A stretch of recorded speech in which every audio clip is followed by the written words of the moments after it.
This guy I was talking to, he said his sister has a 2 million person Instagram following, and she's got about $30,000 a month coming in from that. And I'm like, that's amazing. Mm-hmm. If she knew what she was doing, it'd be $1 million a month. Biggest advice, my best advice for anyone who is an affiliate or influencer is like, you need to be building your brand. You building your brand and not edifying or building other companies or products. It's like each one of those things are just stair steps for them to get the end result that they're looking for, to either be more like you or to use the tools that you use. But the biggest thing is, man, if people follow you instead of the tools that you suggest, you'll sell to them for the rest of your life instead of just flash pan thing. This is an intro. Intro. Hustle and Flowchart with your boy, Matt Wolf and Joe Fier. Hey! Yo, it's your boy, Joe. That was good, huh? That was good. All right, so today this episode, we nerd out on a tool that we have been using lately in a small way, but there is a lot of potential for this tool in this business of ours for so many reasons. But I don't want to make it tool focused because this episode is not just tool focused. It is focused on opportunities and how to optimize what you have. Look at these opportunities around you. This gap of opportunity concept is a big one. And being an affiliate, there's a lot of new perspectives that you'll probably learn in this episode from Jordan Mederich. So Jordan Mederich is the guest in this episode, and he is the founder of Drop Funnels. So this is actually a tool that's very unique. It's a kind of a funnel builder, page builder tool. It's a very, crowded market, but you'll hear how he's doing things differently and has pivoted and has really kind of carved his own way of marketing this product and really solving the solution that no one else has really done, or no one at all, as far as my knowledge. And we've been using it, specifically Matt's been using it at all. He's the nerd of the business, let's just be honest there. But he has been absolutely loving it. And when Matt tells me that there's no other page builder that he's loved as much as Drop Funnels, there's a reason to listen because the guy has nerded out on many tools for the last 12 plus years, probably more 15 and more. So check out Drop Funnels. You're going to hear a lot about it, but if you do decide to get it, we are affiliates, and it's just going to help us, support our show. And it's just, to be honest, we'll just give you support. And, the more we learn, the more we'll give you, and yada, yada, you get the deal. So if you go to hustleandflowchart.com/drop funnels, that's hustleandflowchart.com/drop funnels, you can see what I'm talking about here. And it'll probably give you a nice context of who Jordan is too, and how different this tool is, even though it might seem kind of similar.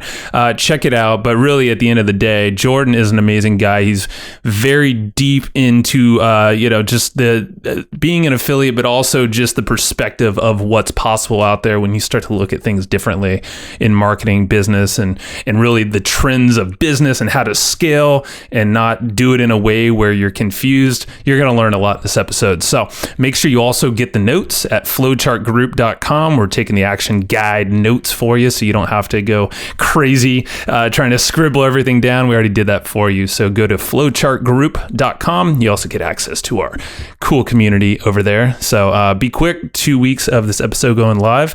And then also we have Ahrefs as our sponsor. And it's kind of funny. Like it seems like every other guest, or maybe even every guest lately, says Ahrefs is a key tool that they use in their business. Well, they're sponsors of our show. They have been for a long time now, and we use it in everything we do. So it's just really cool. I just wanted to kind of highlight that there are a lot of people, guests that we've had that you've listened to on this podcast. Even if they're not SEO folks, they see the power of using Ahrefs to just get more visibility on what they're doing with their content online, with their website, how they're being seen in the search engines and all these other places. So go check out Ahrefs. There's a lot of tutorials. There's so many ways to use it over at ahrefs.com. That's ahrefs.com. That's ahrefs.com. And you can check it out. They have a $7 7-day trial that gets you full access to all the goods. So might as well try it out. All right. ahrefs.com. All the good stuff. All right. Let's go over to Jordan. Strap in. This is going to be a great conversation. Let's roll. All right, Jordan, we are live, my friend. How you doing? I am so happy today. It's the best day ever. I know, because you blocked the whole day off, right? I did by total accident, but it's beautiful. I feel like free as a bird. That's what I was like, you're welcome. You can take some naps now. You can just, not really do much. I'm not going to lie to you. I actually, and no one knows this. You guys are the first people to ever hear this. I have about a 3,000 square foot office here. It's like stupid big. It's way too big. But I have a closet there that's like super dark and comfortable. And I have a little sleeping bag, and I'll actually go in there and craft it. That's awesome. It's the best. Oh man, Thank you for sharing that. Hopefully your wife never finds this episode. Oh man. Well. You come home from work at like way late, and you're like, "What happened?" Oh, I overslept.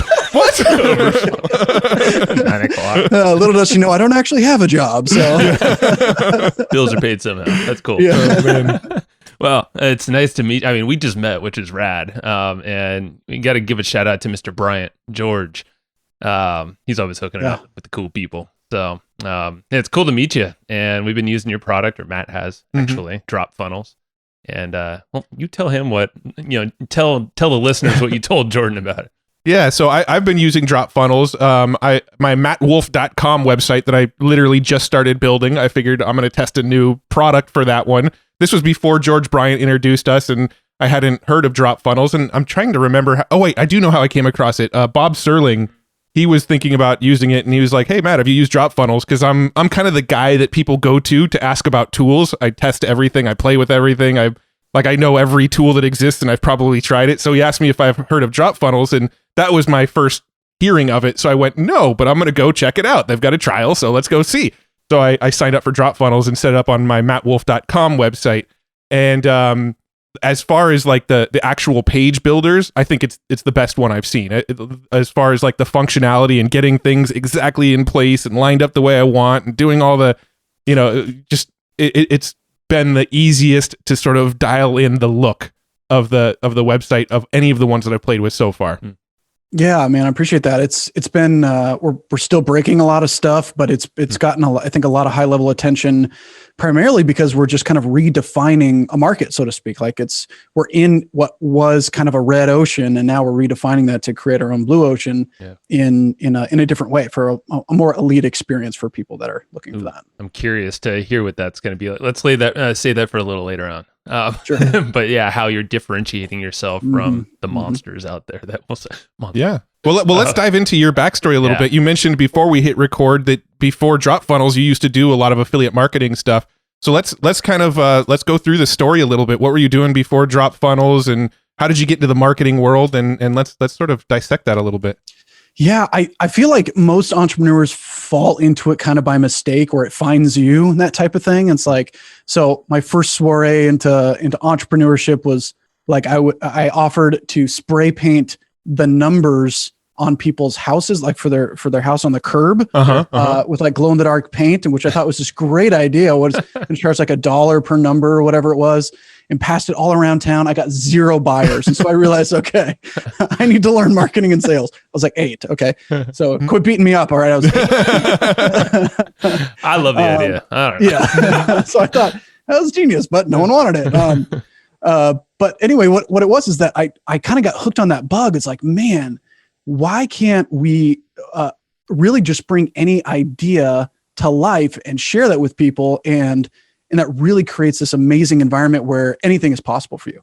So I think ideas are like belly buttons, right? There's too many ideas and not enough people actually bringing them to life. So that's really brought me up to what I call my 21 jobs. I've had like 21 jobs, and each one has kind of built on top of the previous to make it. So I've actually been a filmmaker by trade. I had a film up on Amazon Prime, and I've been seeing on Netflix and CBS and NBC, and kind of had a more media-based area there. But I was doing what I didn't even know was affiliate marketing back when I was doing it. I was referring products to other people, like softwares and that kind of stuff, and tools, and even like bringing in clients for other people, and you can get a fee for that.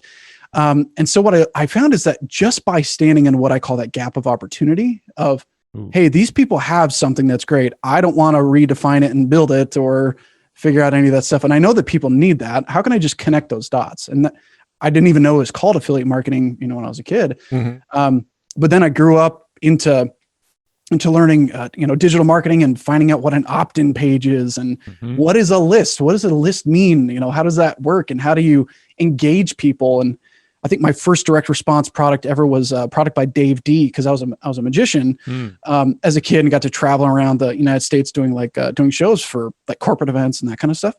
And it was a really cool way of giving like an experience to a large crowd. And so controlling their psychology for a point in time, and had crowds into the thousands. And when they're all staring at you like this, you realize, holy cow, I can control people's thoughts and behaviors, and kind of freaky at the same time. Huh? Yeah. It's like you have this level of control, and I realize, okay, I can only do that on that scale, but to do it bigger, you have to move online. Right. So I was buying products from like Dave D, and I was mesmerized. He was a magician too, about how he wrote copy, about how he went about like stacking this offer. He'd have like this $100 course, and it's like, holy crap, already that's amazing. But also there's this, and there's this, and there's this. And it was like, I was the audience in his show. And I realized anyone selling anything, it doesn't matter if it's your product or if it's an affiliate product, often affiliates sell it better than the person itself, than the company itself, because maybe they're stuck in the veil of ignorance, right? They're just selling their own stuff, the fulfillment they're building.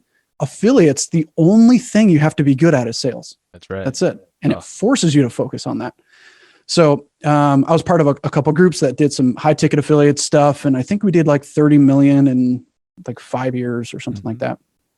And then I realized, just like I've learned that a lot of the top name marketers, they started in, sometimes it's network marketing or affiliate marketing, depends. Yep. But they end up kind of ascending from that and realizing, wow, if I can sell the heck out of someone else's stuff, I can really sell my own stuff and keep 100% of it. So that seems to be that trajectory a little bit. But I think it's seriously for most people who want to get into digital marketing or entrepreneurship, the quickest, least path of resistance way to get into it is sell someone else's thing. Because you don't have to invent it. You don't have to validate it. You just sell it. That's your job. Yeah. What kind of products were you selling? And what would you say is like a high ticket offer? Yeah. So I embarrassingly enough, I would sell like $50 softwares or stuff, almost like what would be now considered like ClickBank type stuff, right? Like just random offers to people. I define high ticket as anything over $1,000. Okay. So we were selling like high ticket, like coaching and consulting stuff at the time. And I was actually just kind of a minion hired in by this big team. So don't think like I earned 30 million personally. I did not. But you're seeing everything happening. And system. It for 2 years, I literally didn't know like what a funnel was. Like I didn't understand it. It took me that long because I was making all their videos and coming from a filmmaker's background. And they didn't even know. Part of the story was I was in low income housing in Branson, Missouri. I was paying like $450 a month, government subsidized, making about $950 an hour at a local TV station, doing all that stuff, and was freshly married. And it was just like, is this really what the world has for me? Right. And so all those like side hustles and things you try to do, I was like, man, I really got to go all into something. So this group hired me on to make their videos. And it was like drinking through a fire hose of information of like, what is an opt-in page? What is a sales page? Why do you sell it for $37? What a weird number. And what is an ascension model? How does that work? And so I was literally shooting green screen videos. If you saw them now, they're super laughable, but these green screen videos in my closet, and they thought that I was like an agency. They thought there was like 10 people on board. It was just I love it. We've been there too, man. Matt and I both in front. I'm picturing it now. Yeah. Although I'm sure we thought it looked better than other people actually. Of course. We all thought, back then I thought it was beautiful. But they really did convert because I was just good at storytelling, and I would tell stories through that. And they saw some really great conversions. So they hired my agency for $8,000 a month. Hello. And so I went from like $2,000 a month to $8,000. I celebrated at Ruby Tuesday because that's what I thought celebrating was all about. It's going big. So I really crushed it. And that's why I realized, holy cow, like what I thought was the path for me and the way that the world wanted me to go in the traditional sense was just not for me. Like I'm the world's worst employee. Like I can follow rules and I can follow structures, but I had to get more from it. I wanted more. This is like And so your paradigm getting that- shift. Oh, Essentially, it's a it's huge like, that's wake up it. moment for me. And so getting that first kind of retainer client at $8,000 and was that with them for several years until I broke off on my own. Man, it was just like, it was a PhD through experience of constant failures, a few successes here and there. And they were all doing affiliate marketing too. So it was really amazing. Would you so say that that led is, up- like some of that goes to just being able to see more, like what's happening with different offers, testing different things? And because like if you're just trying to do your own product, you're kind of siloed a little bit. You have like tunnel vision more or less, and you can kind of apply something from over here to this offer and see if it works. So even more education.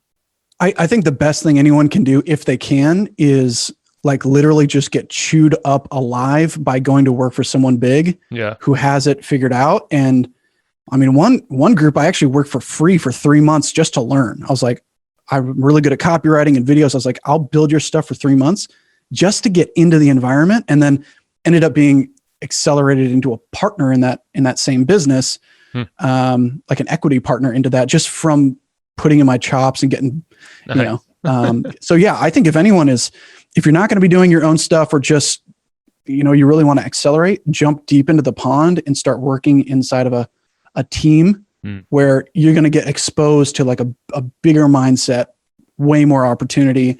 And you see not necessarily what people teach, but what do they do on a daily basis, right? Like they'll teach one thing in their courses, but it's like, what time do they show up?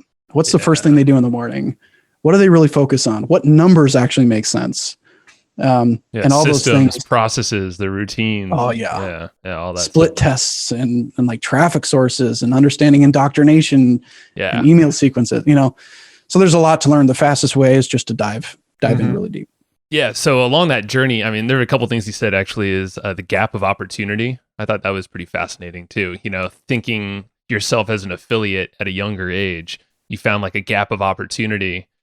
Just connecting people or connecting, an audience to a product as an affiliate, talking about the learning and all that stuff. That's just a great way to kind of expand what you're seeing in the, just ways to actually create these different streams of income as well while you're starting out, like you were saying. Yeah. And I think really one of the biggest things, I think that affiliates or influencers or anyone, I guess I'll put it in story form. This guy I was talking to, he said his sister has a 2 million person Instagram following, and she's got about $30,000 a month coming in from that. And I'm like, that's amazing. If she knew what she was doing, it'd be $1 million a month, right? Even through affiliate products, because she's just doing that. Like, hey, here's some makeup that I like, go buy it, right? And it's like, if you can get 30K off of 2 million, you are, and that's great. Like, congrats, that's amazing. But if you really dove into these principles of building an audience, building a list, being omnipresent, she's already started into understanding that gap, right? Which is that there are brands that she loves and she has the audience, making more offers and more higher ticket offers and continual residual offers for that matter. Right. She's in the gap right there of opportunity. And finding out your exact zone. So I think really my biggest advice, my best advice for anyone who is an affiliate or influencer is like, you need to be building your brand, right? Because just buying software, they can get that from anyone. They can buy it anywhere.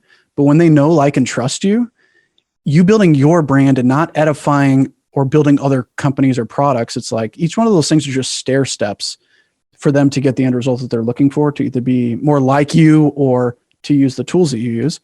But the biggest thing is, man, if people follow you instead of the tools that you suggest, you'll sell to them for the rest of your life instead of just flash pan things. Yeah. I think that's one of the things that we hear. So, as Joe mentioned, affiliate marketing represents probably 80% of our income right now. And the reason that we've been so successful with affiliate marketing is we built an audience with a podcast. We've built a large email list. We've built a large following on Facebook, Instagram, all of these places. And that allows us to go and talk to product creators like you and generate affiliate commissions off of the products that we talk about. And had we not built this podcast and this audience and all these platforms, we would have really no system to be promoting affiliate products right now. So, I couldn't agree more as far as the audience building is the sort of key ingredient there. But I want to ask you, and I want to sort of fast forward a little bit. How did you transition into the SaaS world? What was the sort of motivation to go, okay, this is the sort of new frontier I want to venture into, and this is the type of product I want to create? Because when it comes to page builders, like you sort of alluded to, it is a little bit of a red ocean when it comes to page builders. So why software, and why this specific type of software? Yeah, I think only a lunatic would dive into such a red ocean as we did, right? Seriously, yeah. Anything surrounding websites, or because you're competing against Squarespace and Wix and these huge, massive platforms. But we happen to be in this. I've always felt that you really don't need to reinvent the category to redefine a niche. So you don't have to reinvent a category to redefine a niche. So here's what I mean by that. I was on other, there's lots of softwares for sales funnel builders and whatnot. So I was on those platforms and doing okay, but I found that this can kind of get really boring. So anyone who's listening, just trust me, it's going to get more interesting in a second. But when you dive into, and money is numbers, so you have to know numbers and you have to know metrics. Right. So I was diving into the metrics and found that there was this huge data attribution lost, or attrition, between ads to the landing pages, and we'd be getting 100 clicks here, but only 40 clicks land to the page. I was on the largest current category leader of sales funnel builders, but I found that there were so many issues around page speed. None of my stuff was ranking. There was huge attrition between my ads to my landing page visitors. So I was actually paying 2 to 3 times what I thought I was paying for leads. If you're getting a $2 lead, right, that could have cost less than that if more people got to your page in time, especially for mobile traffic. It's huge. So there's all these issues. And prior to that, I was building on WordPress. So WordPress powers 34% of the entire internet. It's Google's #1 preferred platform for ranking. It's very fast, infinitely scalable, open source. And so I knew these two things to be true.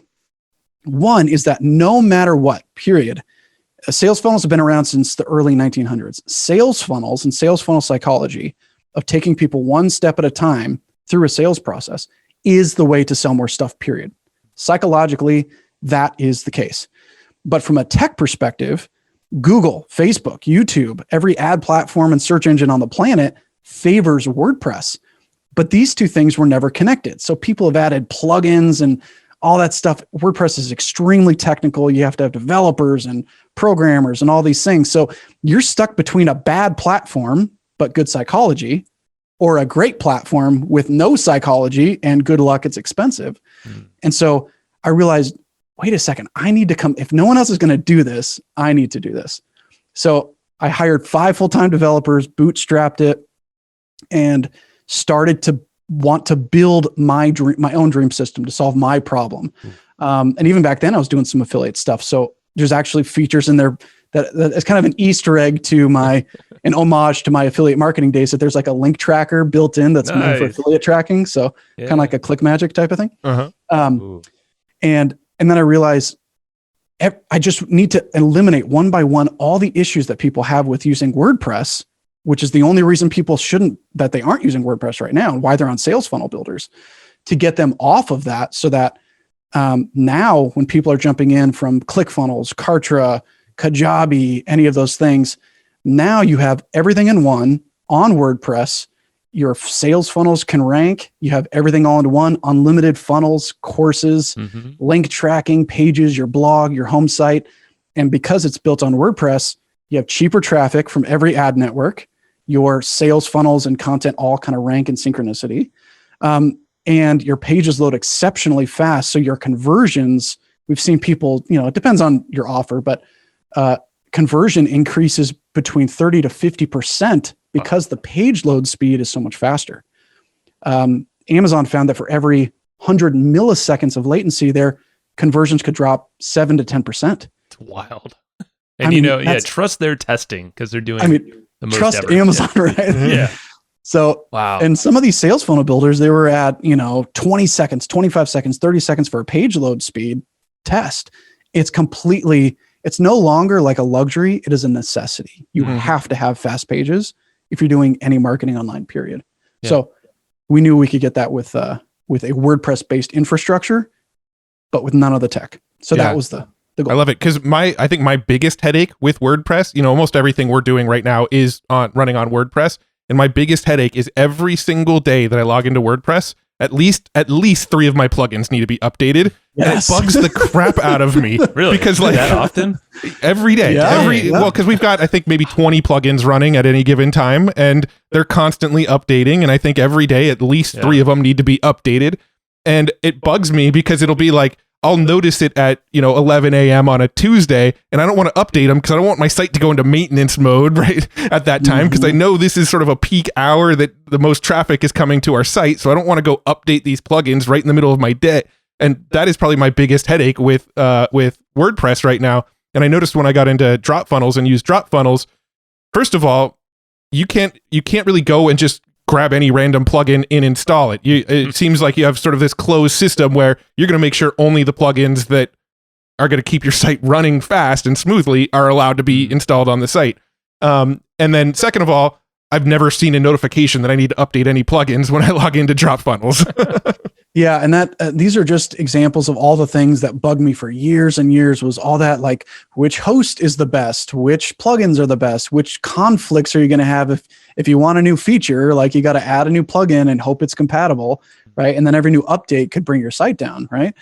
So if you've got a full-time dev team, that's great, but for the average user, it's not acceptable. It just isn't. So that's what I mean by redefining a niche, is that we aren't redefining the sales funnel category. We're redefining the WordPress niche, meaning that we're giving people access to WordPress that previously would have no ability or understanding of how it can work and how it can benefit them, because it's just far too technical, but without losing the benefit. So basically, in short, drop funnels is taking care of the hosting, and they essentially, you have built upon WordPress in a way where they don't need to access anything that they're used to seeing in a WordPress site. It's got your UI or user experience kind of laid over the whole thing. But it's also familiar at the same time. If you use WordPress, it still feels familiar when you're inside of drop funnels. Yeah. There's like kind of a new skin over the top, but it feels like you're in WordPress still. Yeah, so we made things larger in sense, so like things are easier to find and to click, like once you kind of orient yourself.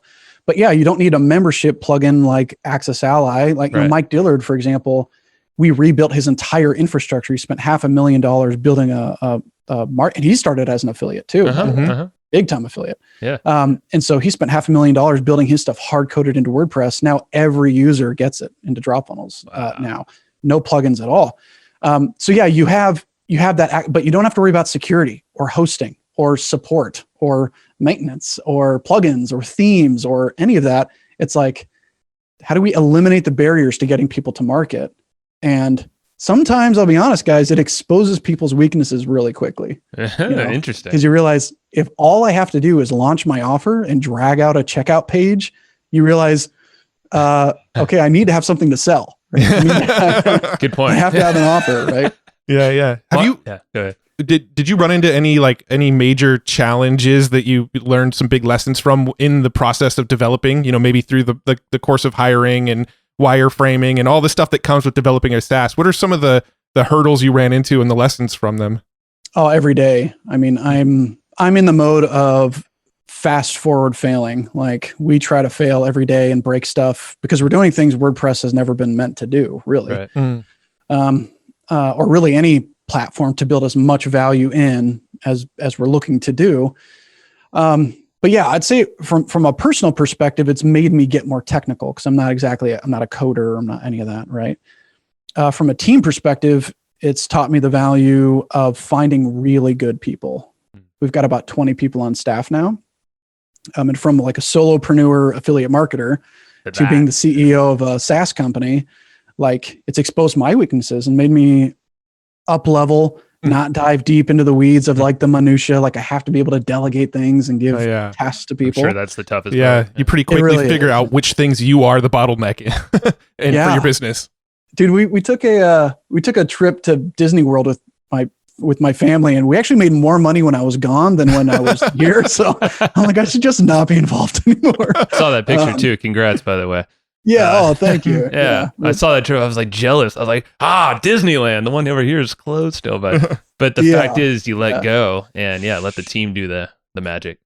Yeah, and we've got an amazing dev team, so they are constantly solving the world's biggest problems and creating new features. Just for example, this week, actually, I guess a couple weeks ago, people were saying, "Hey, I really want my order forms to have multiple variations. So, like, if I have a T-shirt, I want to sell a medium or a large, and they can pick that size." Yeah. So, like, okay, let's just build it in. So we built it in and launched it, and or they're like, "Hey, I want to sell a subscription to a membership or a pay in full discount." Okay, let's build it in. So every feature has come directly from our Facebook group, believe it or not. So people, maybe even if they aren't aware, they'll ask for something and then I'll secretly add it to a list, build it, and then a couple weeks later be like, "Hey guys, here it is." And people like the are best form of marketing right there. Yeah. That How is cool. awesome. You We listen create to our rabid numbers. fans too, I'm sure. Yeah. That way. Mhm. So do you, how do you source developers? Because we deal with a lot of SaaS companies. We actually consult and advise a few SaaS companies as well. And one of the toughest things for a lot of people that we work with is finding good people. One of the companies we work with has gone through like 4 or 5 developers already in just like 3 months trying to find the best developer. Another one of our teams that we're working with is trying to expand development on that product, but they're having a hard time finding a good source to go to for developers. So I'm just kind of curious, where do you source them from? Yeah. So I'll give you the broccoli in the chocolate. How about that? So I firmly believe that perfect talent isn't found, it's created. So everyone who works for me now on the team came from the community, and they were actually almost all of them were affiliate marketers. In fact, Wow. a lot of them do affiliate stuff on the side, but I saw the talent. I saw a gem in them. Like, they'd be rising up and really helping people. Great. You're great for support. Or they'd be systemizing a funnel I might've built. And I'm like, wait, you'd be great for ops. So jump into ops and all these things. So I really believe hiring from within is big. And like, people will only be about, I think, 60 to 80% of what you are, right? Ever. Mm-hmm.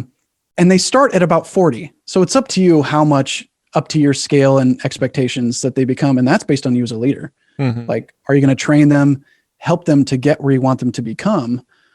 We've got VAs in the Philippines that are incredible. They're extremely well paid, primarily because they started small, and we just trained them into learning the system, and now they just pop stuff out. So it was an investment in growing our teams and whatnot. And I've not in a year lost a single team member, which is amazing. Yeah. In fact, we just keep adding more people because we really have a great culture. And I think that's what helps people to thrive. Mm-hmm. So that's kind of like the broccoli, right? So here's the chocolate side of things, is that my secret weapon has been, I've had one specific development team who's really, really incredible. They're based out of India, but when we say that, people are like, "Oh no, those people are," well, no. It's another example of training people to be great, and they will be great for you. That's right.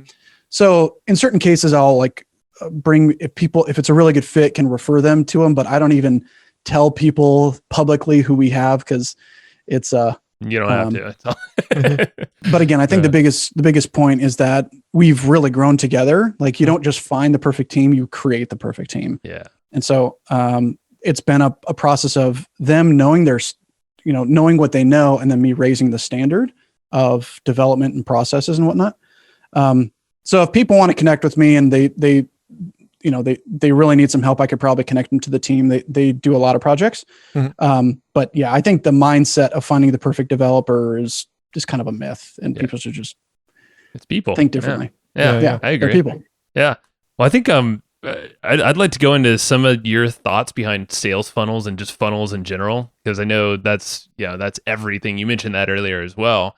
And if we could just talk about that, then we can probably lump into drop funnels a little bit, some of those cool features and how someone can create something, because you were saying you can almost get the thing created faster than actually making the thing. So kind of curious your perspective of sales funnels, why they're important, and how you kind of see them in the whole process of an online business or affiliate marketer.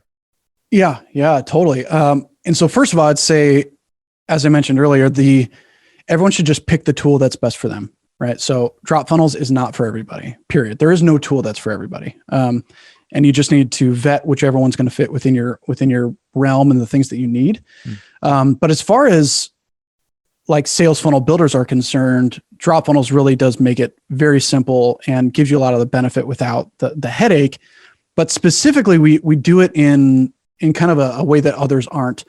I really believe in simplicity. And I think I see a lot of people coming from the group and they hear out in the market that you're one funnel away and you just need to make a lead magnet to a $7, to a $97, to a $197. And I'm like, guys, it's a race to the bottom. You're just kind of right. For most people, unless you have a massive ad budget or you're financially backed, don't waste your time on really complicated, expensive, time-consuming funnels. Mm-hmm.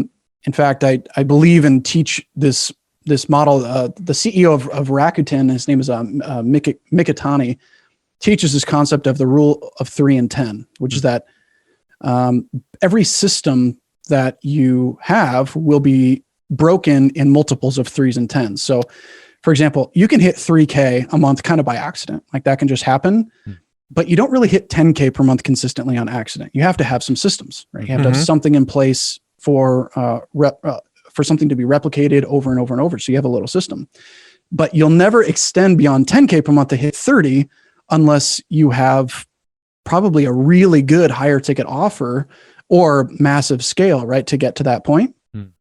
And I firmly believe that everyone with a solid 3 or 5K offer, something like that, it depends on your market or what you're doing. You can hit 30K with organic traffic just by yourself, managing it yourself, with just solving one problem for people, and closing that on a phone call. And we see that happen time and time again with no sales funnels, nothing but a Calendly booking link. That's it. Get them on your calendar, solve their problem, charge them to do it. And that's a sales funnel. And that's what I was trying to relate to is you said in early 1900s, that's when the funnel was developed, but it's just exactly what you said, but prior to Calendly. Yeah, back then SEO was guys yelling, step right up, but good. So like stuff is reinvented, but nothing's new. There's nothing new under the sun, right? I think it was St. Elmo Elias, I think was the guy's name, but it was from the early 1900s. He invented the concept in psychology of a sales funnel. And it wasn't like Russell Brunson or ClickFunnels or any of these SaaS, but they just redefined it in a digital age. That's the mechanism. Yeah, it's a mechanism, right? So I always tell people, like, focus on the core offer. Like, how do you create something that is irresistible to people? Because when you do that, it's not hard to sell. People will beg you to buy it. In fact, there's no objection to it because you're just guiding people to a solution that they've wanted anyway. And you don't need fancy funnels. You don't need ads. You don't need massive scaled teams to do that.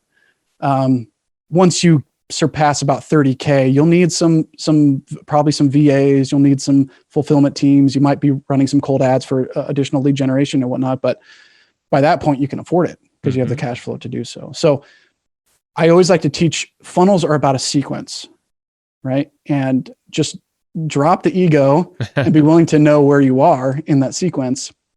If you're under 10K a month consistently, it's all about sales. That's the only thing that matters is sales. Get sales dialed in. Up to 30K is systems and sales, getting people built into a pipeline and continually working on marketing and sales at the same time, right? Up to 100K is sales team and fulfillment teams, continually working on sales. Up to 300K, you are effectively off your own sales calls and you have sales teams selling for you, and you're the CEO working on your business instead of in your business. And by the way, this is the same format, whether you're selling affiliate products, you're selling your own stuff, it's across irrelevant. The board. Yeah. Across the board. These revenue limits and these things, people see it happen time and time again. Right. Yeah, I think I've read this before, a variation of it, but I love how specific this is and how every entrepreneur, business owner can apply this wherever they're at. And hardest thing is getting the ego out of the way and dropping some stuff that you maybe shouldn't be doing anymore to scale and grow. A great book on this topic is Ready, Fire, Aim by Michael Masterson, Mark Ford. So good. It kind of breaks down each of these sort of levels of when you're making this much, this is what you should be focused on. When you're making this much, this is what you should be focused on. Really, really good book on the topic. Right. And that's, by the way, really hard. It's really hard to look at that. Like, wait, he's telling me to focus on sales? I don't want to. I want to build a website and start blogging and a YouTube channel and all that, right? Yeah. And it's like, I love the vision of like a bison when a storm is coming. They always head into the storm because they know they'll get out sooner. Yeah, man. They don't try to circumvent it or stay put. And it's only clear how you got out when you look back. So when I look back and I'm like, holy cow, I could have hit 100K months sooner if I would have just listened to that advice and done what I was supposed to do. Right. Yeah. And that's But all it's really short-term, long-term thinking too. Yeah, two decisions. Like take the one that's probably going to hurt a little up front because in the long run, probably going to be better off. Yeah. It's tough to do. Get comfortable being uncomfortable. Yeah. So there's something that you said before we hit record that I want to actually revisit on the recording. And that was, you were talking about how a lot of Facebook ads are getting shut down right now. And a lot of people are struggling to figure out why their ads are getting shut down. They're just logging in one day and, hey, your account's been shut down. Can you talk about that for a second and kind of give us some insights into why you believe that's happening to people? Yeah, and this is a super controversial topic, and I'm going to be really overgeneralized. And some people say, hey, that's not true. But let me give that preface that not all rules are universal, right? People can have different cases and different situations, right? So there's a couple layers of the Facebook ad platform that's critical to understand. Number one, they don't care about you, period. Right. And if the sooner you recognize that, the better, because then you realize they don't owe you anything and they'll never bend over backwards to take your money because they've got plenty of it. The only thing that matters to them is number two, is that their product is their product and you are buying it. So whenever you are advertising, you're not buying eyeballs on your website, right? Even if that's the campaign objective, you are buying buyers is what you're doing. And so the platform itself of Facebook is incentivized to make their user experience perfect, right? That is their number one goal and objective.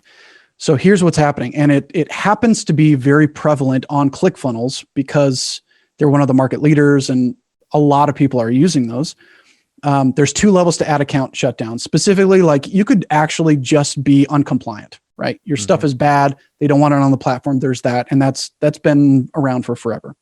But there's an underlying aspect of that very few marketers are aware of, which is the actual code base that your pages are on affects whether or not they want you on their platform. So specific to ClickFunnels, but there are some other platforms that do it similarly.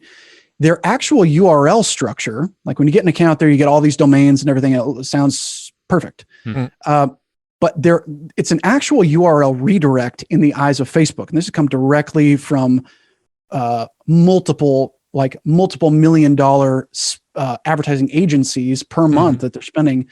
And they see it time and time again. Some of the biggest names I could mention here, but again, almost everyone would see it if they're actually advertising, is that the URL is a redirect, which is the same as circumventing Facebook's terms and conditions. So dropping all the nerd talk here, if you are using that URL structure, your pages are loading slow, bad user engagement, they will flag you for that. Your actual code base and the actual link you're sending them to, Facebook sees that as a redirect, and that's a black hat marketing tactic that they don't want on their platform, right? They are targeting these users specifically because of that. And we've seen crazy compliant offers, super clean, like chiropractor adjustment offers, but they're on a platform like ClickFunnels with this redirect issue, slow pages, and no domain reputation because it's a redirect. And by the way, Facebook looks at all of these things in the algorithm to gauge your legitimacy and your authenticity, as well as like footer links and all those types of things. They look at your stuff and realize, do we actually want these people here? Is it worth taking their money and having the risk of our users having a bad experience or getting gypped and ripped off because of redirects? And so even clean offers are getting shut down. Like they've been running for months and they're just now starting to target this very specifically. We've seen it on hundreds of accounts, tons of Facebook ad groups on Facebook and everything. Everyone is seeing it. And the big leaders are saying time and time again, this is the constant. There's a lot of variables, but the one constant is the platform that you're on will determine whether or not you survive. It's almost like the sharpness of your knife on a survival situation. So again, I can't say that people on drop funnels will never get shut down because that's not the case either. But I have not yet heard of a single person getting shut down since they've been on the platform after switching. In fact, some people switch and they get their ads reapproved after making the switch. Yeah. So it's more likely if you're on drop funnels and you get shut down, your copy probably has some issues more so than your sort of technical structure has issues. Yeah, because it's not the speed of your pages, it's not the compliance of the URL structure, it's not the tech that's the problem. You probably don't have you might have for example, there's this thing called a video fake out. It's like a non-functional video. If you have a video and they have to opt in to watch it, they'll block you for that. They don't want that, you know? There's another thing called a web of trust score. You can go to weboftrust.com, I think it is. And it's one of the top 10 things that Facebook is looking at is, do you have a domain reputation, which has to exist. And if you have a web of trust score of 0, they take that into account as to whether or not to flag you, right? Yeah. So it's all these things. You know? Well, it's interesting too, because all the reasons you just said, like slow loading speed, page load time, and redirects, it doesn't bode well for SEO as well, for Google and the search engine. So it's kind of a negative on that front as well. So you can't run paid traffic effectively, and then you have the organic traffic is probably not happening, because I know you're big on also optimizing these funnel pages for ranking those as well, right? Yeah. So. And by the way, my stance is not about like you have to be on drop funnels. I am saying you have to be on WordPress, period. Right. You have to be on a WordPress-based infrastructure, no matter what. Get off any other platform you're on, and because you can actually start to rank when you're on WordPress. Straight from Google, they said it solves 80 to 90% of the indexing issues that they have by default. So even if you do nothing, you can rank twice as fast as any other platform on the planet. So that's like, get rid of Square, get out of Wix. Because I know some listeners are on that, so I'm shouting that out right now to you. If it's not WordPress, it's either WordPress or not. That's the decision. So here's the example. As I was talking to someone she's done millions. She's really well edified in the marketing spaces and whatnot. And she was on a big sales funnel builder platform. She had a threat. One of her customers mentioned, "Hey, I'm gonna didn't like the program or whatever it was, and said I'm gonna write a negative review." She had been around for years. They went onto their blog and wrote a negative review and outranked her on day one. And she's been around for years. Can you imagine that? One negative review beats you in the search engine. That's sad. I mean, that's not good. But this is just great sounding for affiliate marketers too, because you have any kind of page around an affiliate product based off if you have all your keywords dialed in. Now you have the best of both sides, paid traffic if it's compliant, and then of course ranking as well. Yeah. I mean, imagine if your sales funnels could rank. Right. I mean, right. That's when people are searching for a solution, they don't find a corporate site, they find your sales funnel. Yeah. Just in time at learning / conversion into, join your email list or whatever. Yeah, cool. Exactly. Well, let's go ahead and deep dive further into drop funnels then. What are some of the features that you're most excited to talk about and share? Like what's the stuff when somebody says, well, what's different about drop funnels? What's the stuff that you just light up and start telling people about it? Yeah. I don't want to get too nerdy, but I'm sure there's plenty of nerds here who get really excited about this stuff too. We're good. That's me. Yeah. You're catering to me. Yeah. So everything that I build into it, I'm a very active CEO. So I'm right in the Facebook group, listening to what people are asking for and what they need and what they're struggling with, building in new features to solve that. And so what I really love is that almost anything you can imagine you can build. So for example, let's say that you are teaching piano lessons or something, and you've got 3 different courses, a 101, a 102, and a 103 class or whatever.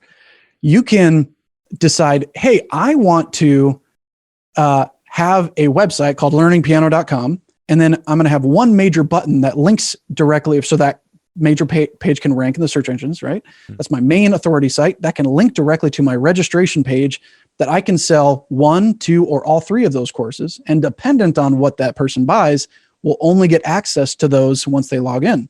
So they get access, they buy it, they get access to that either through maybe an annual subscription or a monthly subscription, whatever you want to do there. You can add a coupon code to give like a flash sale for things, and that's all built in. And then they log in to this course archive. It's what we call our advanced membership. And they'll see this index of courses, and you'll see 101, 201, 101, 102, and 103. And then say they didn't buy 103. Well, they click on that, they don't get access to it, but you can sell that, right? So if they click on it, it's blocked, but then it could say, hey, you might be missing this course. Go add this to your order. And So so it's it's like an all upsell just kind of process in that sense too. yeah. So even if you don't get the sale now, you can get it kind of later on. There's a link tracker kind of built in, which is really cool. So for example, if we had, say it's joeandmatt.com, which is our main site, and you wanted to have, this is where my affiliate marketing side came out, is that when I send people to an affiliate link, I don't want to send them to calendly.com/affiliate link /12457, right? Right. It's not very pretty. So I built in a tracker that I could say joeandmatt.com/dropfunnels would be your dropfunnels affiliate link, and it would just redirect. You can track the hits to it and kind of see, how that's doing. I'm working right now on some pretty cool stuff for some video hosting options, multiple different levels of courses, additional features built into courses as well. All of your funnels, you have unlimited funnels, so you can literally build anything you want, upsells, downsells. And you have a bunch of templates orders and all that stuff as well inside of there, right? Library. Yeah, and actually right now I think in 2 weeks from the point of today's, so like end of November, we're launching a marketplace. If people are good at building authority sites or funnels, they can sell them in the platform. And nice. Well, by the time this is live, that should be live as well. Yeah, so. like day of almost. So we'll have that available too. And I want to make that a true, it's not just about draw funnels, about all things direct response. So you could get sales copy, you could get Facebook ads pre-written, you could get services, or you could get all of that stuff in one repository. So that's the goal. Killer. Damn, that's exciting. Yeah. We got to start using this more. Well, okay. Well, what Joe just said leads me to another question. Let's say we've got a site over at evergreenprofits.com. That's where we house all of our podcasts, all of our blog posts, our sort of resources pages, our recommended tools, that sort of thing. But that site has been running for 10-ish years now. So as you can imagine, there's hundreds and hundreds and hundreds of pieces of content on there. There's, existing landing pages that we've built with other tools on there. What does the process look like to get it from that platform to DropFunnels if we did want to migrate like a giant pre-existing site? Yeah, it's a common question. And it's one of those things where I really just believe in serving people at the highest level and being completely transparent. In that particular case, there's not enough benefit to outweigh the time of doing that massive migration. If you have a small one and you want to rebuild it, we have teams that will do that for you. But as you've experienced with WordPress, there's hundreds of thousands of developers. They're all doing different code bases and all different themes and all that kind of stuff. So there is no option to just import it directly in. If you're on ClickFunnels specifically, we have a one-click import that'll take that design and make it a funnel. And certain people have done George Bryant did a huge migration. We brought in all of his stuff, all of his podcasts and blogs and sites and all that stuff, his courses. And so we'll do that as well. But honestly, the thing that serves you best is what you should just kind of keep things in place where they are. If you did move, there would be no harm, if that makes sense. Like if you keep it on the same URL, all of your links would continue to age well and rank and all that type of thing. But if you're going from WordPress to WordPress with a ton of content, there's not really enough benefit to outweigh your investment of time to make that happen. Switching costs are too high, basically. So just link to your funnel. So if you had like mattandjoe.com or evergreenprofits.com, you could do like go.evergreenprofits.com would be your DropFunnels site, and that would be where your funnels are held, for example. Gotcha. And we're kind of doing that right now too. So cool. Okay. We'll just switch those to DropFunnels. That's easier. Nice. Well, I don't have anything else. I mean, this is awesome, man. Is there anything from, I guess, an affiliate marketer perspective, audience builder, someone looking to convert that we just haven't touched on this whole time here? I felt like we covered a lot though. Maybe unless there's some other trends other than the Facebook ad shutdowns that we should be aware of. Yeah, I think there really is a major cultural shift away from what we lovingly call in the industry bro marketing. Yeah. So I think, and this is maybe a little more existential or ethereal than you guys want to get, but honestly, I think authenticity, integrity is king. And when you are running sales calls or you're running sales funnels or you're doing anything in your business and it's aligned within you being who you are, people will find you because of who you are, not because of who you aren't or who you're trying to be. So whether you're an influencer or any of that stuff, be who you are. People, even if they aren't commenting on your stuff or buying your stuff right now, they're seeing what you're doing, right? And if people understand what a sales process is all about, the top of the funnel isn't when they get to your page. The top of your funnel is the post that you're making on Instagram or what you're doing on Facebook, or how, even deeper, how you respond to people in your political arguments that you make on probably Facebook, the most. right? Yeah. And they're going to decide whether or not they want to be around you based on how you behave, right? Sure. So I think people need to be more cognizant of, like, no one buys into the hype of the Lambos and the flash and cash and all that stuff. I saw that was your, because I was cruising your Instagram, I think. And That was my Halloween costume. I was like, oh God, did we invite this guy at our podcast? He had undies. He had like a little, one of these little a little soul patch. Yeah, thing soul One guy photoshopped a Lambo in the background. That was super funny. But yeah, I just think, honestly, we're in the age of massive skepticism. And I think it's Daniel Pink who talks about that, the level of sophistication in and access to information as it compares to how you can sell people.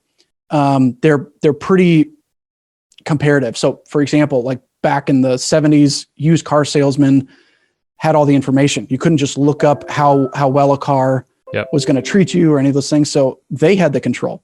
Now users have the control. They have the information. So they already know everything about you that is possible to find online, right? Amazon, and look at what they're doing. Yep. Is it going to be a negative review about your stuff the first thing that they see? Is it going to be your content that they see? What story do they hear? The narrative?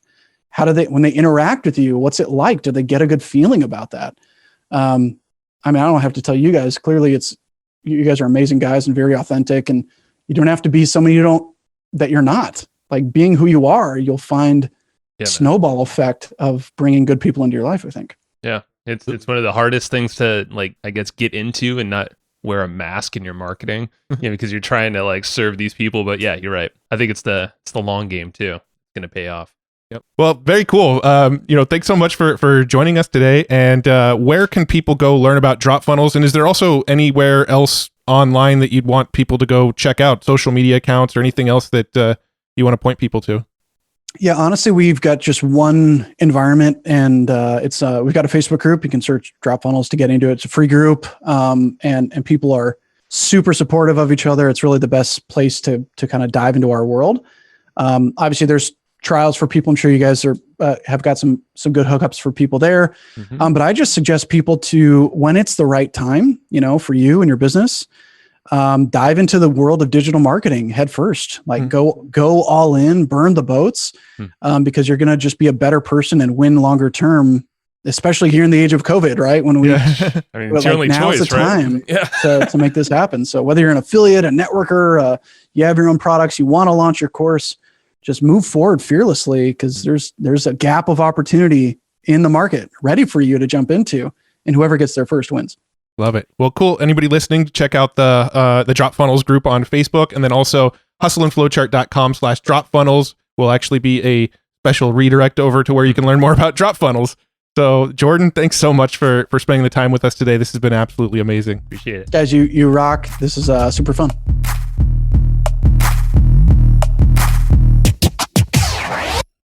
Did you like it? Yes. You did? No, I didn't like it. Why would I say? No, I hated it. Of course. I was excited. There's actually a lot of different little things. We went all over the place, but I'm looking at my notes right now.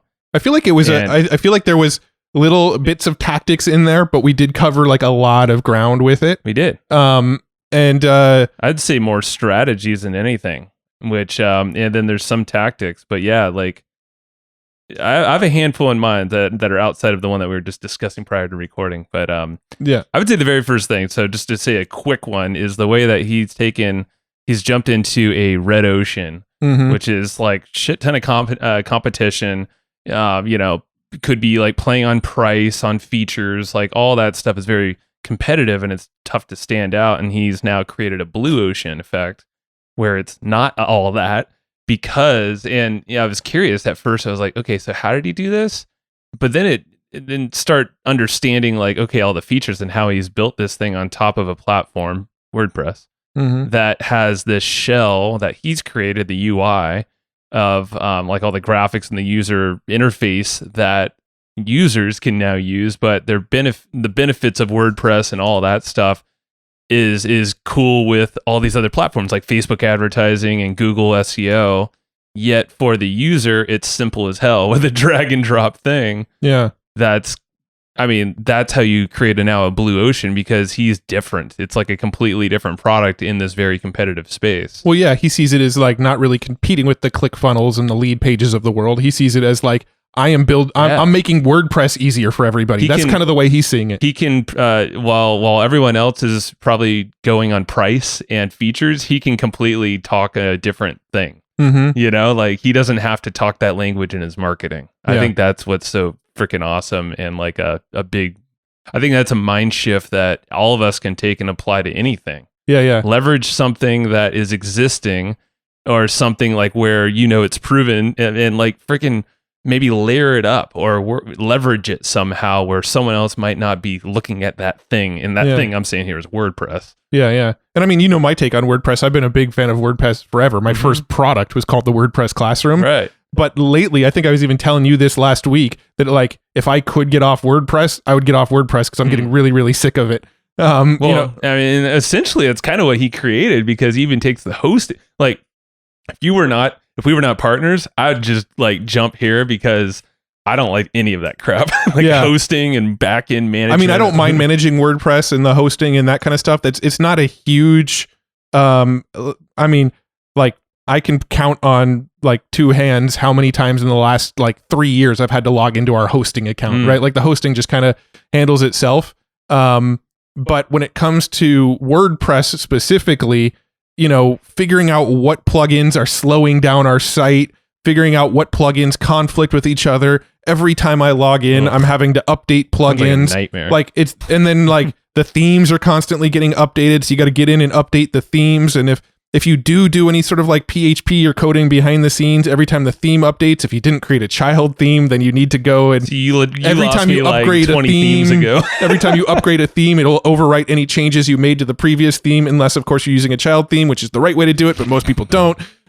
So anyway, I can get into the weeds on what I don't like about WordPress. And DropFunnels, not to sound like a salesman for DropFunnels, but he literally did solve like all of my pains in the ass with WordPress. Well, this is exactly why he's in a blue ocean. Yeah. And that's the point exactly, is he can now operate from a different marketing messaging standpoint. Yeah. Because he's solved all these objections that someone like me could see in one way, and you in a whole different way of like, oh, I know all the work that goes into this, and I want to do other things with my time. Yeah. And then here I am over here. I'm like, last thing I want to do is even think about hosting, even though if it's just one and set and forget, I don't want to have to think about it. And plugins, all that stuff, child themes, no thank you. Yeah.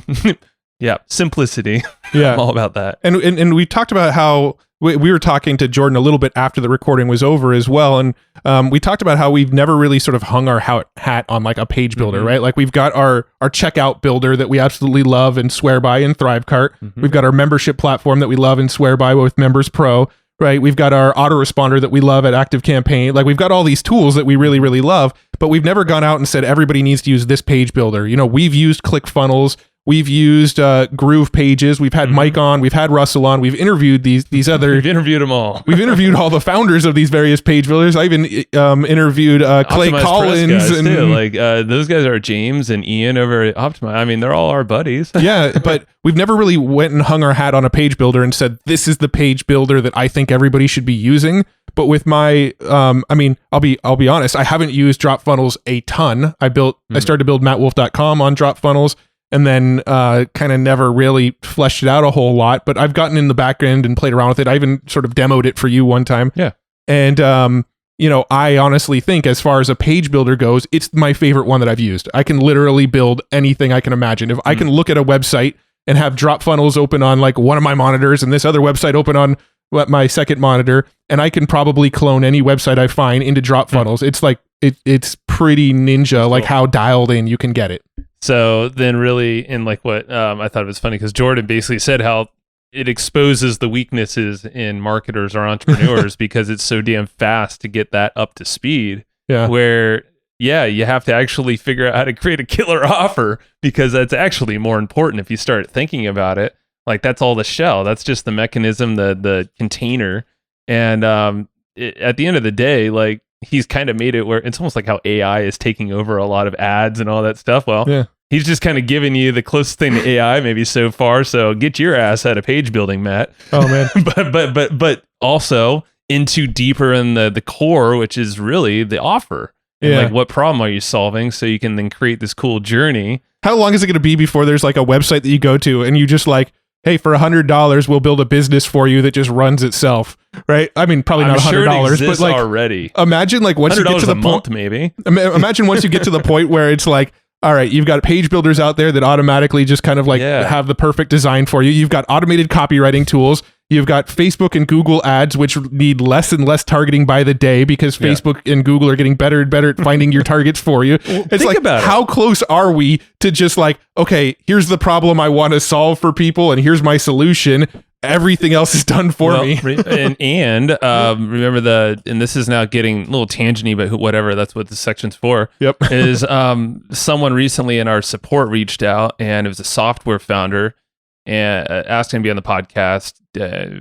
Probably won't happen because that's, I mean, maybe, I don't know. I won't say never, but unlikely. But the software looked interesting is the point. And I'm chatting with them about that because of unicorn equity and some other things that we do. Because we're always, and this is kind of like maybe a lesson or an aha that, you know, don't just throw away the baby with the bathwater. If they're asking to be on the podcast, I just had a call with a cool guy named Rio yesterday. Sorry, not Rio. Sid. Rio from Topic? Sid. No. Sid. And from a company that's not launched yet, so I won't even mention it. But the whole thing is like you can kind of spin opportunities from these conversations. So like we're exploring this new tool and maybe promoting it if it works out. But remember, it's the intelligence tool. It looks at everything you just said, which is like all the ads, all the pages and all that. And it's essentially like figuring out your next marketing move. Yeah. And it's like, okay, based on all the data that you're bringing in on all these different, all your platforms, and it's now telling you the next best action. What was that tool that Brad Costanzo told us about, a tool on Slack the other day, and I'm drawing a blank on the name. But it was okay. So this is funny. I think it's Copysmith is what you're thinking of. Was it for your copy? Right? Was it like Copysmith.ai? I think. So the guy that I talked to yesterday, I haven't even told you this yet, but I will now because it's relevant. Is the guy I was talking to? Yeah. He actually said that he created it before they did. But it's that concept. He's focused on ads primarily first. So that's what there's mostly seems to be focused on. So he showed. Well, here's where it's called. Like I don't know. It's Boca, I think it is, but I don't know the spelling. That's why I'm gonna when it's time. Essentially, it integrates with your like Google Ads account. And will pipe in that information. Essentially, it gives you an endless scroll of creatives. And you can do that seamlessly. You don't have to copy and paste, which I think Copysmith you do have to do. I think so. That's what he said. He has a direct integration with AdWords. And you just like click, and then like you're essentially... It basically writes the ads for you. Yeah, and you can constantly be doing split tests like all the freaking time without thinking, and you can... obviously modify stuff, but it's giving you like this endless scroll of creatives. Yeah. A copy creatives headlines, and he wants to take it to some other platforms. Don't worry, we'll be getting access to that shortly so we can demo. But it's exactly what you said. Well, I just feel like we could eventually get to the point where, when we know what problem we're trying to solve and we create a decent solution, right? I don't think we're that close to having like automation creating the solutions for us in as far as like educational content and things. But if we can define a problem and then go and create a solution, maybe in the form of content or software or something, create a solution to that problem. Well, you use drop funnels and it's just going to sort of manage your website on the back end for you. You use these tools we're talking about to write your ads for you. Google and Facebook will figure out the targeting for you. There you are. You can use tools like Topic and these sort of automated or SEO tools that are using AI to sort of write the content, like figure out what to write about. Both on content, on like SEO content and ad content. Yeah. So you have all that covered now. Yeah. So, I mean, essentially you could get to the point where it's like, okay, here's the problem I defined. Here's the solution I created. Right. plug it into this like sort of stack of tools, and then the business just kind of runs itself. Yeah. Like we could get there. It's there, I think, pretty damn close. And I think just like what you and I have done in an interesting way is hook up all these weird platforms together and create a web of them talking with each other. That's what we're doing, yeah. I mean, that's what we're designing Members Pro to do, basically. And what's with to Chris. say we can't kind of do that right now with these tools that we know exist already, and we're chatting with the founders and whatnot. So yeah, I see a blank whiteboard right behind you, Matt, and I think it's time to fill that bad boy up. Yeah. Was there any other takeaways? Because that was sort of very tangenty off of what we talked about with him. Tangenty, but I thought it was a good one. Yeah, that was a fun one. Yeah. There's some other takeaways. I think the ads account thing is interesting, and obviously it's broad, and it's interesting, and it makes a lot of sense. Slow loading time, redirects. It doesn't make for a good ad experience in any of these ad platforms. So, that makes sense even with SEO. If you think of the SEO world, every single SEO guy out there, or gal, is talking about you better make them happy, be comprehensive, follow their rules and all that. Well, yeah. Same thing with an ad account. Yeah. They don't need your money. Yeah. Well, just drop funnels for SEO is going to speed up your site as well. Yeah. So, but even taking drop funnels out, like the fact that you should be aware of your slow load time and redirects. Yeah. So your ads account doesn't get shut down. Well, it's interesting to me because so many people use redirect tools, not for any sort of weird purposes that I think Facebook would care about, but more just to know your click numbers and it's analytics. Yeah. Just to sort of get your analytics on how well your ads are performing. So to me, it's kind of weird that Facebook would say, we don't want any redirect links, because redirects are pretty common practice among media buyers who need to sort of track their results. I think the thing that, and the one that I didn't mention here, but I think he mentioned lightly, Jordan, was, remember he was saying is platform. They're almost looking at platforms as a whole. So let's say ClickFunnels. And I don't know, obviously there's an example.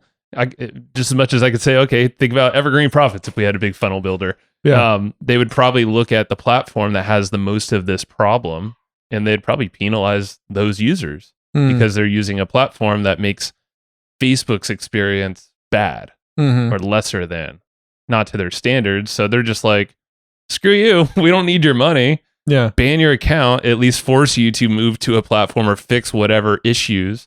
Yeah, but I think they're going 80-20, man. Yeah, I is my assumption. Just this is not based on any sort of fact or science or anybody even told me this. But here's my sort of belief around the redirects on Facebook is that I don't think Facebook cares that it's a redirect, because Facebook is not a stupid platform. It's not Facebook knows when it's a redirect, and Facebook is just going to look at the end landing page, right? So Facebook, when you go and create an ad and I plug in a redirect that might be using a pretty link or something, below the ad, Facebook actually will change the URL to the sort of final landing page. Facebook knows that you're redirecting from one page to another. So Facebook knows about the redirects, and if they did not want redirects, they would just not let you do it. They would notice the second that you plug in a URL that it was a redirect, and then they would say, it would say, oh, this looks like a redirect, please use a different link or something, right? They know.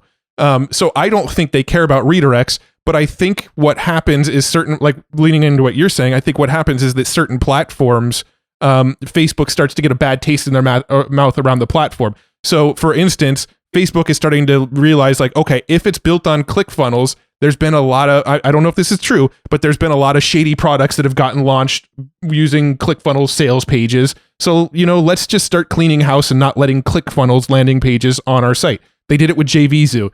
You used to be able to put a link to a JVZoo product in an ad. Now, if you plug in a link to a JVZoo product, it'll say this is a banned URL on our site. You can't use JVZoo links. So, they would do that if they didn't like the redirects. But I think what they're doing is just kind of throwing the baby out with the bathwater and saying, okay, there's been a lot of sort of problems with people building sites on ClickFunnels, so let's just throw all the ClickFunnels out and not let people drive traffic to pages built on ClickFunnels, right? I think that's more of what's happening than it being any sort of issue with using redirects. Yeah, no, it's a very good point. They know all of the data. They know more than, they're right there with Google, obviously. Yeah. But yeah, you're right. And that's where I think they're looking at a specific I mean, it's probably going to make their lives a lot easier to just ban a bunch of these people who share a similar platform for whatever reason Facebook or Google want to make up. But it's like, if they don't like you or like what that platform's doing to their users' experience, then yeah, I get it's in their best interest to just be like, chop. Yeah. And I think they have this sort of like, it's easier to get forgiveness than permission philosophy with this kind of stuff, where they'll just go, okay, this is ClickFunnels. Let's go ahead and like flag this one. And if they complain about it, we'll review it. And if it looks good, we'll put it back up. Right. Because we've had that kind of stuff happen to us before, where we've actually had Facebook accounts shut down. We looked at our landing page and went, what the hell is wrong with this landing page? There's nothing wrong with it. That was AI, right? Yeah. We contacted Facebook and Facebook reviewed it and went, oh, you're right. This page is fine. And they put it back up for us and reinstated our account. Yeah, basically a machine's looking at these these feature sets or whatever, this procedure that the algorithm's looking at. Yeah. And it'll just flag, but then it's on to the account owner, us, to actually be like, that's bullshit. And then, okay, now we got to figure out the direct line to Facebook, which, that's impossible to find basically. Yeah. So, and then just to get your ad back on. But yeah, you're right. I mean, this is why Jordan was saying they don't care about you. Yeah. They have more money than they would ever need for a lot of views. They will shut your site down without ever looking at the copy or what's on the site, and then let you try to figure it out and get it turned back on later. They will go that route. We've seen it. So that be there. I thought it was kind of something that we can speak into for a minute, because I don't want people listening to this be like, I am scared shitless to go run Facebook ads now. No. But maybe just kind of keep that in mind if you are running Facebook ads to like a ClickFunnels page. And again, we don't have any proof on ClickFunnels as well, so I don't want to keep throwing that. Under the bus. But just in general, just check your speed. Yeah. And I'm going to go back to my previous statement of I have like no facts, no science, no data on any of this. Right. Like I have like the web of trust is what Jordan was suggesting, right? Yeah. Like that's one of the weboftrust.com actually I think I've been there before. But use data from other sources like that. These are opinions. Yes. And observations. All right. Sponsor. We're sponsored by Easy Webinar. That we are. And Easy Webinar is a great tool for doing automated live. In fact, you're better to do the sponsorship because you had you were communicating with Casey from Easy Webinar the other day. Correct. Yes. So I'm jumping ahead. Actually, I wanted to say, if you want to get drop funnels, we should probably mention that link again. Let's do that. Is hustleandflowchart.com/drop funnels. And just go there. I mean, we are going to make sure that you are taken care of. We don't have anything more than that, I think, to say, but I mean, go get it.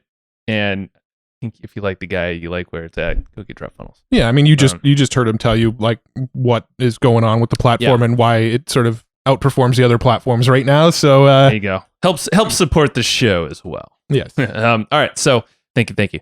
Easy Webinar. Yes. So onto their section, I had a chat. It's actually got a Loom from Casey, the founder of Easy Webinar, and he's a buddy of ours. And he's been heads down on product, all these new features, and they're rolling out actually this massive new interface. So the inside, when you're setting up these webinars, it's going to be like completely different pretty soon. And hopefully I'm allowed to say that. But I'll just say, I mean, I'm not going to say specifics, but I'm just going to say it's going to get a lot easier now. Yeah, I actually saw this Loom video, and like the flow of how you build these webinars is getting even easier. Yeah. I think that's the big takeaway here. And Casey and his team, I mean, it's kind of insane how long they've been dedicated to this project too. It's funny story.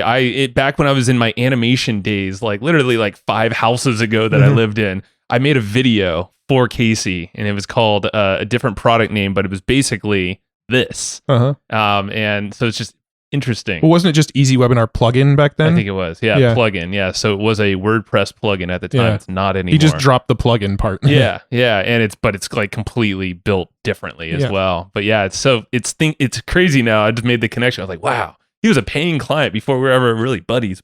Yeah. But now we're good buddies. And but yeah, so he's sponsoring. He's supporting this show. And that's why it's a benefit to you to sign up if you're thinking about doing webinars. I mean, that's the guy, that's the team and the tools. So go to, and they're hooking you up, by the way. They're big percentage off depending on the plan you sign up with. If you go to easywebinar.com/hustle. hustle, easywebinar.com/hustle.